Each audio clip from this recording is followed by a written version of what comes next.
Good evening. I'm going to quickly go through some of the construction parts for this, my backboard. I was talking about using these little chaps here. If you can see that, there's the focus point there, somewhere around there. Anyway, these little brass inserts to go in these screw holes here, so that we can attach electronics to the tray and have them stay still. They don't need to be very big ones. These are only 4mm long, because they're only holding electronics down. If I was doing something a bit meatier, I've got a selection of lengths, and you can go up to sort of like 10mm if you want a really firm thing. Now the way you fit these, or the way I fit them anyway, is pretty straightforward. You've got your trusty soldering iron here. I've got mine set to 255. The glass point for PLA is about 190 degrees C. That's when it starts softening and running. Because I'm going to be putting quite a lot of heat into the brass insert itself, some of it's going to be radiated off, so you probably want it a bit hotter than what you would call the normal melting point. It takes about 20 seconds for one of these to heat up, so in the time I've been talking, this one should be ready to go. I'll see if I can get this on camera and do it well at the same time. I'm going to go for this one here. So basically you just mate it up with the hole, push it gently, not too much pressure, give it a little twist to free the soldering iron, and there we have it. We've got a brass insert in there. You need to have a steady hand, because it looks like I'm pushing hard, but I'm not. They slip in fairly easily, and if you don't have that in exactly square, then it's going to be quite hard to screw stuff in. So I'm going to try another one now, and in it goes. Oh, it's not quite warm enough yet. You really want to give it that 20 seconds, little twist, and out again. And we've got another two in. So I'm going to finish these up, and then you can see what they look like at the end. So again, do it this way. This is heat proof, this deck, by the way, this blue deck. It's silicon, goes up to about 500 degrees C, soldering iron only goes up to 400, so it's pretty safe. Pick them up, have a little chat with your viewers for 20 seconds or so. When you think it's ready, line her up, and in you go. It's another nice one, little twist to pull it out. You want to do the little twist because obviously since you're heating components up, you've got things like expansion rates of metals to cope with, and it may be that as the brass is heating up, it'll expand, slide down the soldering iron tip, and then get stuck on there. You don't want that happening. So in goes number 4.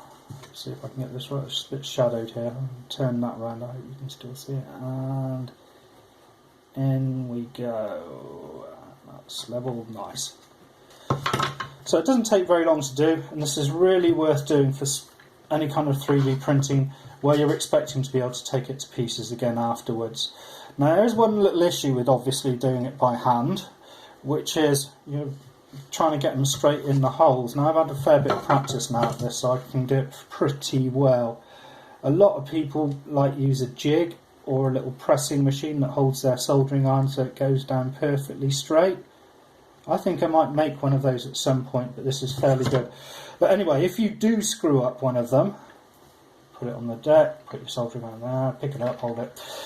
If you find you do have one that's not quite straight, they actually can be moved for a good 20 or 30 seconds after they've been put in. So you can just use your fingernail to straighten them out, or a piece of metal or something reasonably heat resistant. If they really go pear-shaped, then you can always put your soldering iron in there. Put it at a lower temperature, I'd probably do it around 100 degrees C, and you can relocate them and move them about a little bit by doing that. Don't do it at the maximum temperature, because this pretty much liquefies the plastic, so it runs into the edges of the sleeves. If you have a look at these things, I can't really see it, I'll put it down there.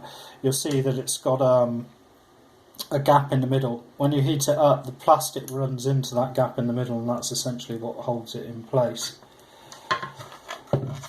So we're almost done now, we've just got 4 more to do. Always make sure it's reasonably well lit so you can see what you're doing. I haven't been talking long enough for this one, and there we go. Quite happy about that one. So I'll just give it a little push with my fingernail. That's it. As you see, if you don't heat them up enough, it tends to distort the plastic a little bit around here. That's why you want to get them nice and hot in free air like this by holding them up. Because the shorter the length of time you're pushing into the plastic, the less deformed it will get. As you can see, this one's really nice and flat. This one, not so much. So you really take your time with the warming process. If you're a bit unsure, then warm it up for longer. Because you really want that to go in pretty straight, pretty quickly, without much effort, so that you don't deform the plastic. There's a little correction whilst I'm pushing it in. Yeah, that one looks pretty good. And the penultimate one. So I can still just hold that and push. If it's not quite level, the brass holds enough temperature there to allow you to fiddle with it a little bit after you put it in.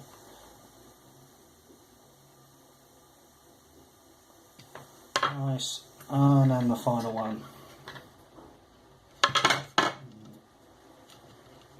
Square that up a little bit. And there we go. Yeah, I would have, if I was doing this off camera, I would have done this a little bit more slowly and got better results. But I just hold that whilst it cools off for 30 seconds. Put the soldering iron away. Turn it off because I'm not using it anymore. And there we go. That's all of the inserts done. So a few minutes. But you've improved the durability and the quality of the product quite significantly by doing that. Anyway, they're great things. They're really cheap off Amazon. You can buy some slightly more expensive German ones that have got better holding capabilities, just a little bit better design than these Chinese ones. But really, you can probably get 50 of these for £3 or £4, and they're well worth getting. Get them in M3 size. M3 is just a really good size of screw to use for many things. It's a typical kind of size for printed circuit boards that have got holes drilled in them for mounting already, like your PC. And as you can see, if I wasn't so cack-handed, they should screw in fairly nice. I like little hex headers, Marshall. There we go. And I can feel the threads a little bit rough on these Chinese brass inserts. The German ones are really silky smooth, but that's fine. Also, I actually do a clearance hole all the way through, because like you don't really know, you're going to have fixed size screws that you can use, and sometimes they're going to be a little bit on the long side, so it's nice to have that so that the screw can go all the way through. Also, when you're using these brass inserts, because of the way the plastic deforms as you're using them, you want somewhere for the plastic to spread that's being pushed deep down inside the hole, so that just allows it to expand. In fact, if I'm looking at some of these holes, you probably can't see it. Some of them not quite round anymore, where the plastic's sort of being displaced into them. Anyway, really good trick for 3D printed parts, makes them so much stronger, and it means that you can take them apart reasonably easily and know that they'll go back together again. If you're threading straight into the plastic, you probably get 2 or 3 uses of a screw in a plastic thread before it's completely broken. So have a look into those, they're cheap and well worth it. Thanks for watching. Bye.